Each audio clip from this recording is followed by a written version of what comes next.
And also that we would be looking at freedom and creativity. Tenemos que buscar a la libertad y a la creatividad. That would be the major feature of the multiple diversities. Que tiene que ser el aspecto principal de la diversidad. And we can see this as a learning process. Y tenemos que ver esto como un proceso de aprendizaje. That means we may be making mistakes, but then we will be learning. Nosotros estaremos cometiendo muchos errores, pero aprenderemos de los mismos.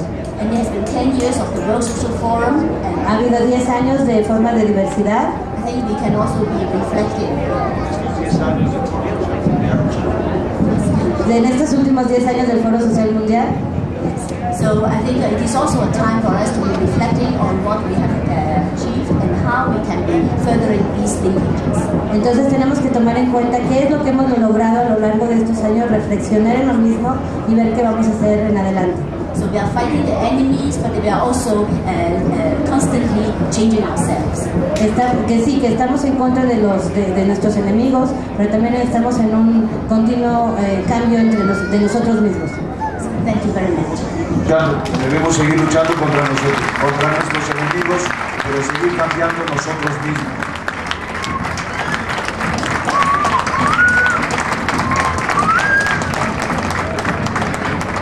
Tenemos un pequeño espacio para preguntas. Creo que van a ser máximo 5 y les pedimos que sean muy concisas, muy breves. No aprovechen para hacer un discurso en la pregunta. Nosotros vamos a permitir pocas preguntas para que puedan responder nuestros expositores. Recuerden que la discusión de estos temas se va a dar en las diversas carpas, ahí vamos a poder intervenir, comentar, proponer. Entonces vamos a permitir solo algunas preguntas para que respondan nuestros expositores.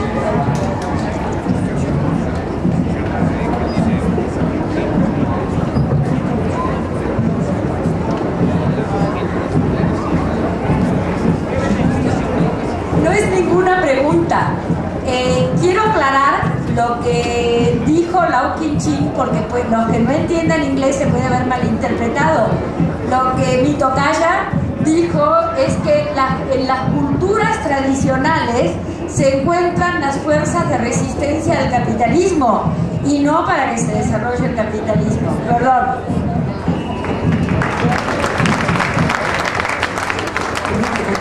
Quiero hacer una pregunta a la compañera de China.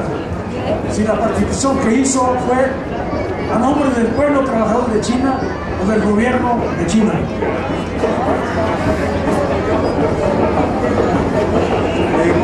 Sí, para nuestros compañeros intelectuales, la pregunta en torno a una mejor articulación entre ustedes que desarrollan la ciencia social y quienes con nuestras posibilidades desarrollamos actividad también para tratar de cambiar el mundo. Necesitamos algunas formulaciones muy sintéticas y quisiera preguntar qué les parece, por ejemplo, si podemos sintetizar la lucha que estamos llevando a cabo en este momento en México y en muchos pueblos, de decir que la solución a la crisis es recuperar el patrimonio de las naciones y usarlo para satisfacer los derechos y las necesidades de los pueblos del mundo. Muchas gracias.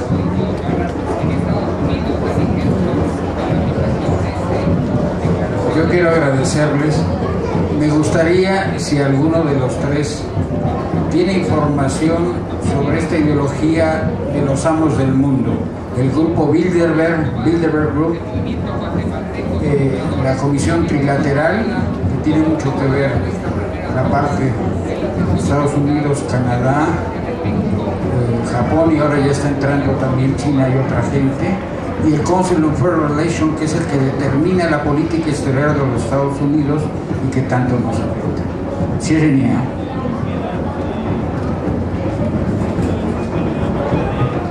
Buenas tardes. Quisiera recordar las frases de Humberto Cholango en la clausura de la cuarta cumbre de los pueblos indígenas el año pasado, a fines de mayo, en Puno, Perú. Él dijo muy brevemente, dentro de una explicación mayor, que la alternativa al capitalismo era la socialización de la propiedad, de los recursos y de los bienes, pero también la socialización del poder, que ambos son pilares que sostienen el mismo cuerpo distinto y alternativo al capitalismo.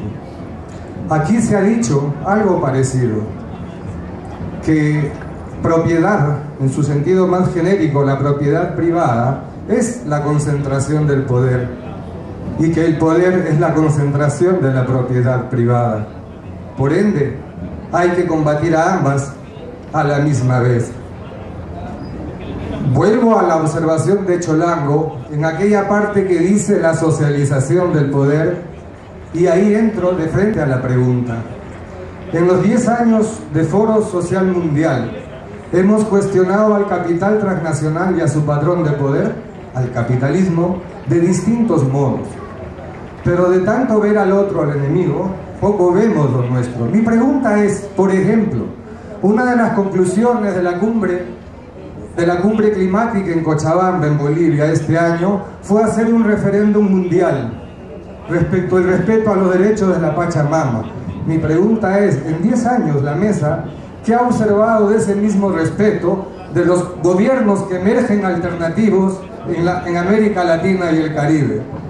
Pregunto, ¿se sabe de la aplicación del convenio 169, por ejemplo, en Venezuela, en Bolivia o en Ecuador? Esa fue una exigencia. La aplicación del convenio 169 fue una exigencia de las 17 mesas en la declaración de Cochabamba. Y hasta donde tengo conocimiento, y admito que alguien me saque de mi ignorancia, ese convenio no ha sido aplicado en ninguno de esos 3 países. Por ende, ¿hay socialización del poder o no hay a lo largo de estas experiencias que emergen como alternativas?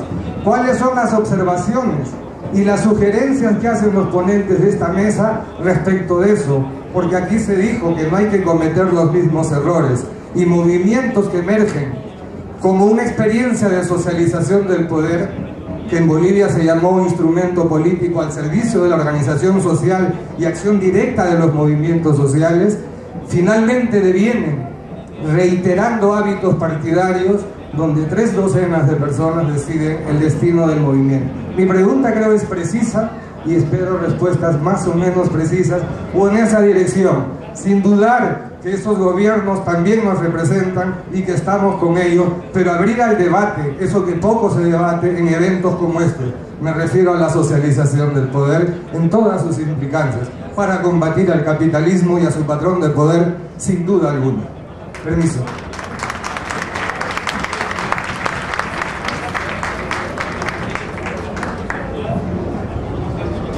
Buenas tardes, me llamo Liliana Fort.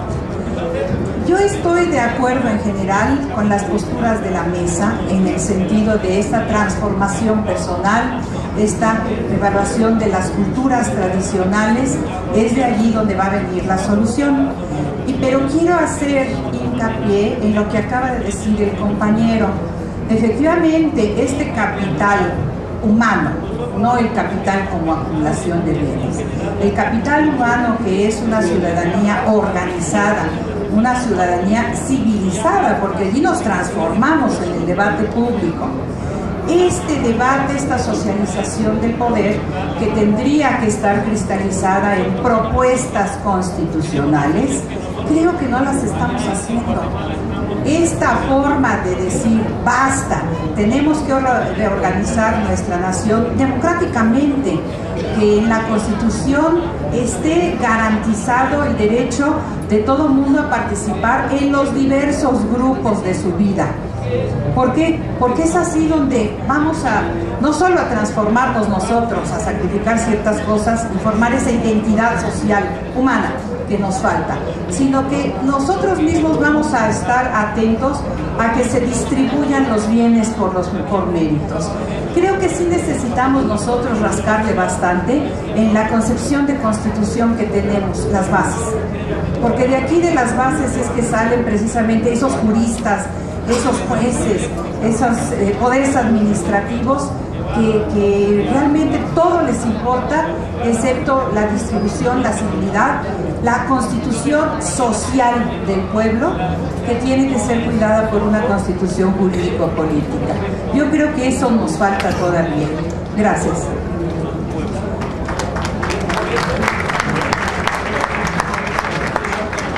Quiero hacer una crítica interna a nosotros mismos sobre la base de mi propia trayectoria de trabajo social.